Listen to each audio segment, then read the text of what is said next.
My name is James McCord, and today I'll be discussing the removal of the Cherokee Nation from the southeastern United States. Now, there were two arguments during this time of the 1830s towards the Indian nations, specifically the Cherokee. One being that they should be removed, and so that the Americans could move into their territory, and one being against the removal of the Native Americans.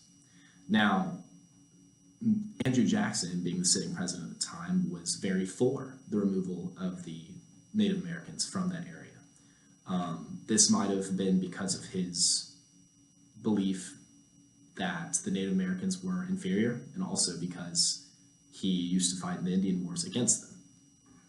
But according to the documents, in his second address, his reasons for the removal of the Cherokee Nation were that apparently there would be no more collision between Indians and white settlers at the time, because at that time there were occasional collisions where they would go at each other or something along those lines.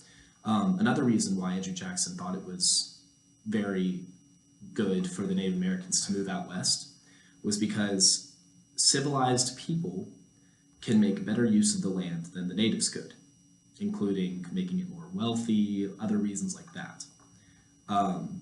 On top of this, he thought that it would strengthen the borders from invasion, which, whatever that might mean in any terms of that, that would mean that more Americans could move to that settled area of the Native Americans where they currently lived and protect the rest of the East United States.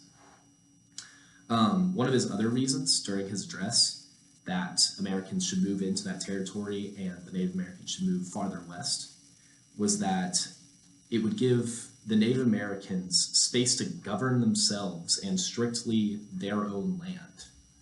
Now,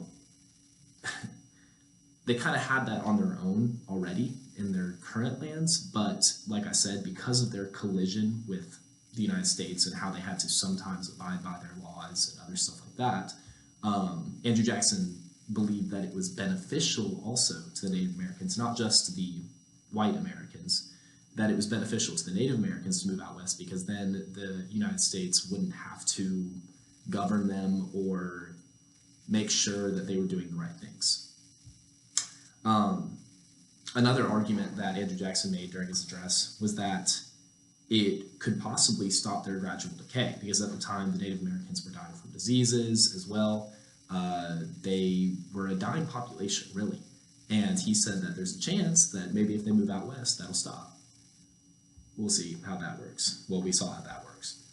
But he also believed that, or not believed, but he promised that he would give them money and comfortable subsistence to live out there, whatever that might mean. That was used to try and convince the natives that this was actually a good thing for them. And on top of that, he basically said that there's a good chance this would be the last treaty that he would ever have to make with them. He said, once you move out west, we won't have to deal with you anymore. You won't have to hear from us. Clearly, later on, history showed that wasn't true. But anyways, now that was Andrew Jackson's argument for it in his second annual address to the nation.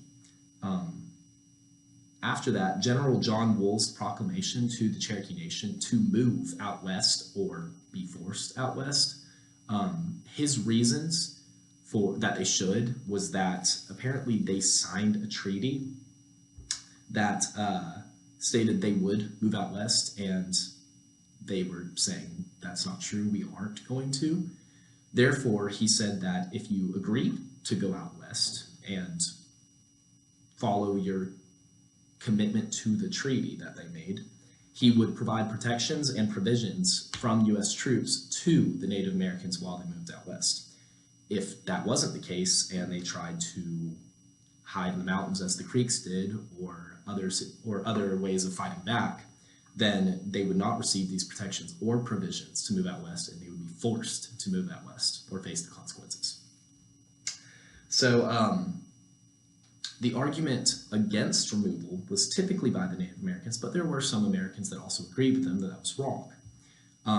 In the address by the Cherokee Nation to the American people, The natives bring up many promising points, like the fact that the founding fathers promised the Native Americans, but 40 years before, that their lands would not be infringed upon, and they could keep their lands, do their own thing, govern themselves, and they wouldn't have any American interference. They were promised that by George Washington and Thomas Jefferson, and they took that seriously.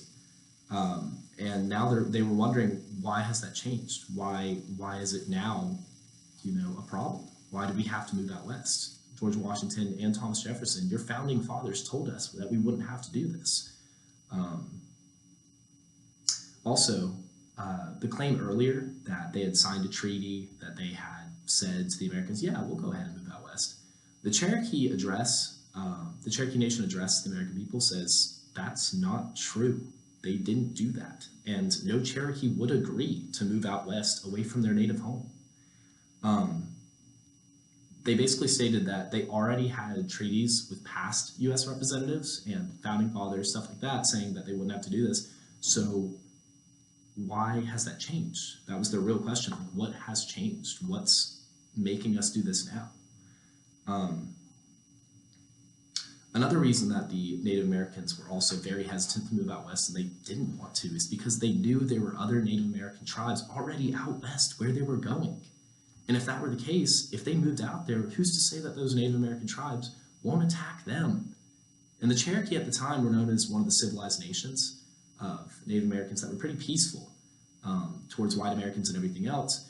And what would be the point of moving out west to a better place if they were just going to be attacked for going into other Native American lands that weren't theirs to begin with? So obviously it wouldn't be safe for them to do this.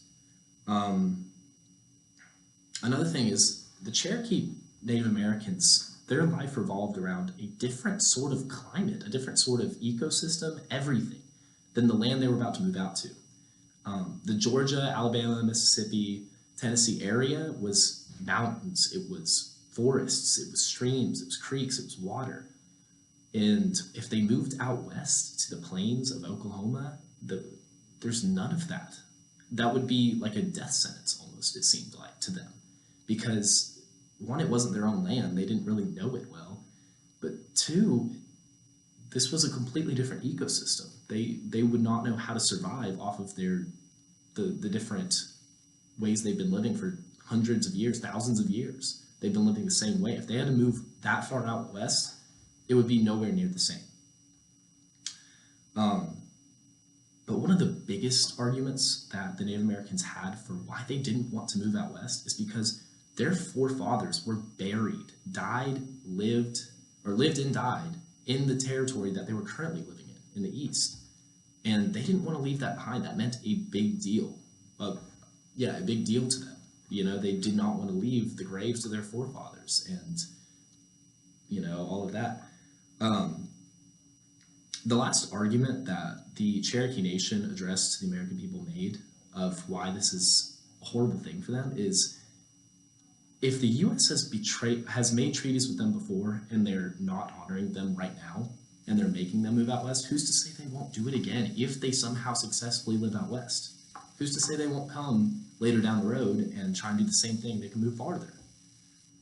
And history showed that was the case later on. The final document that we were told to read for this assignment was the letter from Chief John Ross to the representatives and the American people.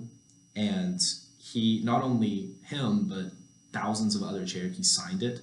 And basically that document, the arguments in that document that were fighting against the removal of them to different lands was that they never signed a treaty.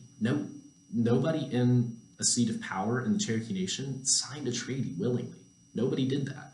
So they said, basically, since I'm one of the chiefs, if I were Chief John Ross, he was basically saying, I'm one of the chiefs, and I have multiple other chiefs of the Cherokee Nation signing this document saying, we do not agree with this. We are not represented with whoever signed that document, or if it really is a document that was made.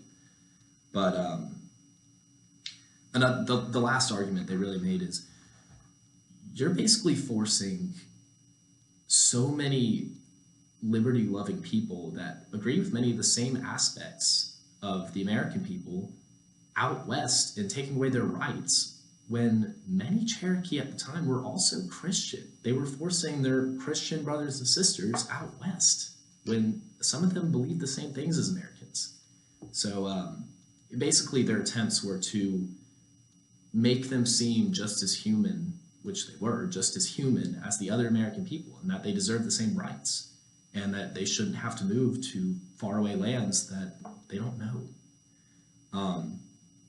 But those were the two different sides of the 1830s on the removal or the keeping of Native Americans, the Cherokee Nation, in the southeast United States.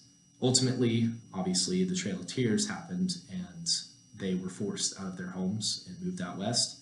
But those were the two arguments at the time, and thank you for watching. And my name is James McCord, and I'm signing off.